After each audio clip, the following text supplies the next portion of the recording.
Good morning, everybody. This is Kosho 619, and welcome to part 2 of the Fusion 700 build series, The Easy Way by Kosho. And here you go. Here's a view of what we got so far. While you were gone, we have assembled the tail boom. It is looped around the pulley. The gear is in, the motor mesh is now correct. You want a little bit of play here, enough to slide a piece of paper through, they say. We're about to mount the servo horns. The servo horns they include in the kit are metal. And here's a look at those. Those are the linkages for the servos. And the servo horns are very nicely machined. And sorry I'm shaking a little bit, guys. It's my broken hand. It's going to add to my flying style. You'll see here. So we're in the manual. Also, I've installed my servos after I built the kit. It's pretty easy, and my flybarless system is up in the front. Spectrum connectors. What else? Full telemetry.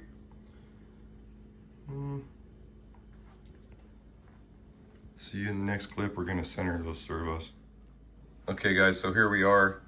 We've turned on the flybarless system and we've centered the servos. And you'll see here I'm in hold mode and my sticks are centered. And over here on the servos, you'll see that with zero trim in the servos, because you got a sub trim with the 6350 HX, you're gonna put the servo horn on where it's closest to center for now. And then when you start to tune your flybarless system and set up everything, we're gonna bring that servo down to where it's level here, like so. And you'll see now that the servos are centered. And yes, the linkages are made, but depending on the servos you use, you're gonna adjust this linkage here, as I do this with one hand, to where your follower arms are straight, okay? And the swash plate is level. So once you determine what that length is to get the follower arm level there, it may even be the 67 that they give you, you're gonna make each link the same exact length with your caliper. So use a digital caliper and get them all the same length. And then when you apply those push rods, which I'm going to do and show you in the next clip, you'll have a level head, and the follower arms will be level. And then you're going to move to these next push rods and adjust them so that your head here is centered on that line. And that would mean that your blades are level at center stick. And that's what you want. You need 0 degrees pitch at center stick for any type of flying. If you're gonna learn or you think that you have the way, no, you don't. You need to have it at center stick, 0 pitch. And that's how a helicopter's flown. And as you add pitch, the helicopter would lift. And as you decrease pitch, the helicopter would go down. So that's how it works. Also, one thing I noticed on the manual here is they're telling you 14.5 millimeters from the center line for the rudder control. That's totally going to make your tail mushy if you put it at 14.5. So I'm putting mine at 18. It's now everything's at 18 millimeters. It's the last hole on that servo horn they give you.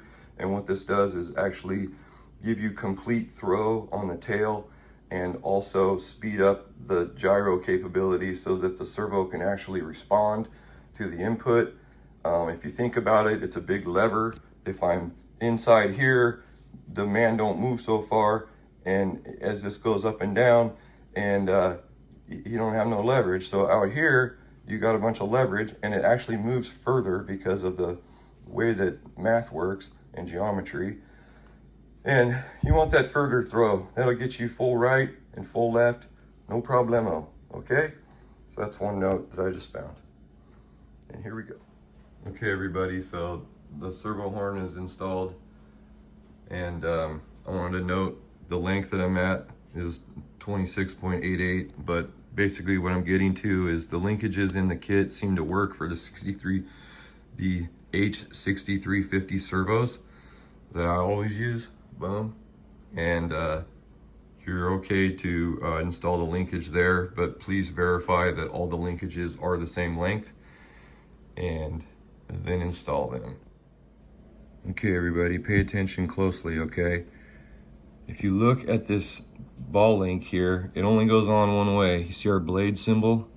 It's very hard to see, but there's a blade symbol there. If you flip this over, as I find it, you'll see it says number 2 on the other side. That's the back side, okay? So be aware that these only go on one way, and when you're gonna pop them on, this will be looking at you, toward you, and this on the ball, okay? The 2 goes to the ball. The blade symbol comes out to you. Plus you can look at it and tell. All right, so that's a note that no one's ever gonna tell you, but those ball links will work way better if you put them on correctly. Okay guys, so here we are. Helicopter's on. Everybody's lit up.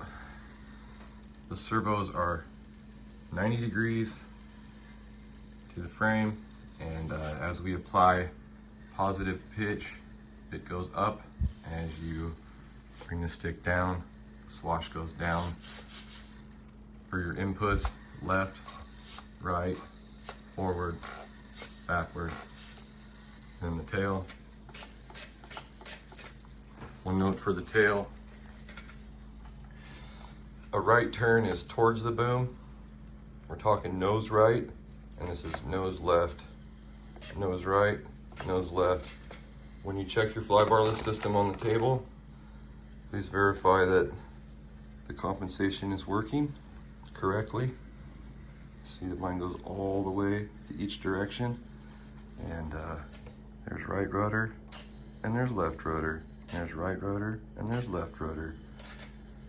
I did a little modification to mine, guys. Put a little wrap of electrical tape around that pulley, and it pushes down harder on the belt. I'm a 3D flyer, you've seen me fly before, so that's my little tip to you. That'll get it traction, and we do that on all kinds of helicopters, so that's one little pro tip. And also, what I like to do is I run my helicopter on the bench before I even put blades on it. We want to verify. You'll notice, guys, that I have the bolts and the blade grips. They're very tight. So I've tightened those down with a 4mm wrench, run it slowly and they just happen to be in there. Same with the tail. Tightened down those screws to 2.5 millimeters, so everything's safe. It's a nice slow start. There's no blades on it, so it's gonna probably jump a little bit. And there it goes. You can see the blue light on the speed control. It means the gyro is functioning. The governor is functioning. And everybody runs smooth. There's your belt running.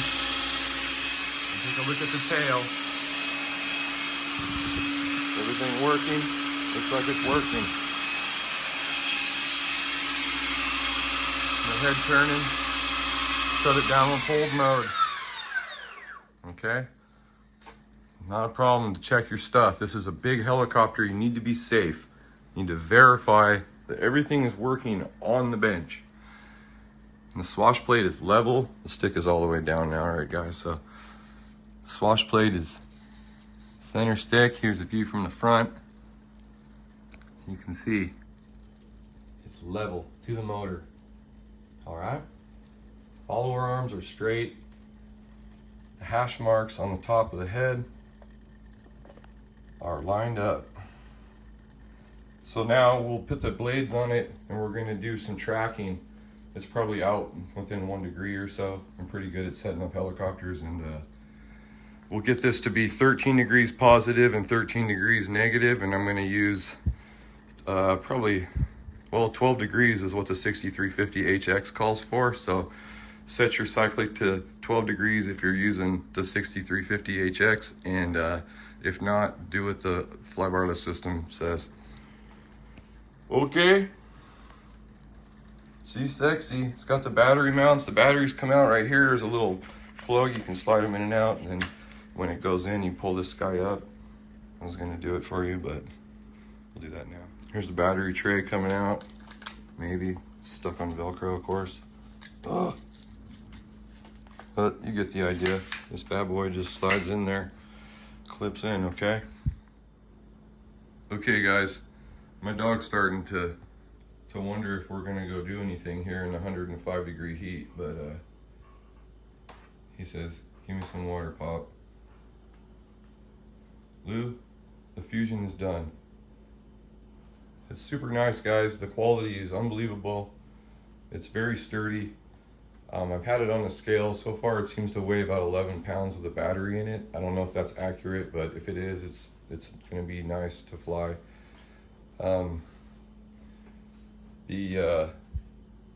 Everybody's level and ready to go.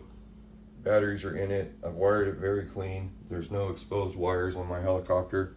I put my flybarless system under the canopy in the radio tray, actually. The tail is unbelievable. I did happen to wrap my pulley with a piece of electrical tape. It's something that we do on all kinds of different helicopters. You can kind of see it here. If you do that, what it does is it thickens up the wheel, and then it tends to get traction on the belt with electrical tape. And what you do is you put a little drop of glue on the end of it. See if I can find it here. You can see I have a little bit of CA glue poured up in there, and it's never going to come off. So that's one thing that I do. You'll get a tighter belt that way, and it'll run smoother. And the head turns super easy, and my light's in the way a little, but that's what to expect with the noise of the belt. Once it gets going and it has the weight of the blades on it, you won't hear anything. So that's it. We're ready to rock. My head speeds are going to be 1750, 1980, and 2200 RPM, so stay tuned. And an NX10 SE for control, of course.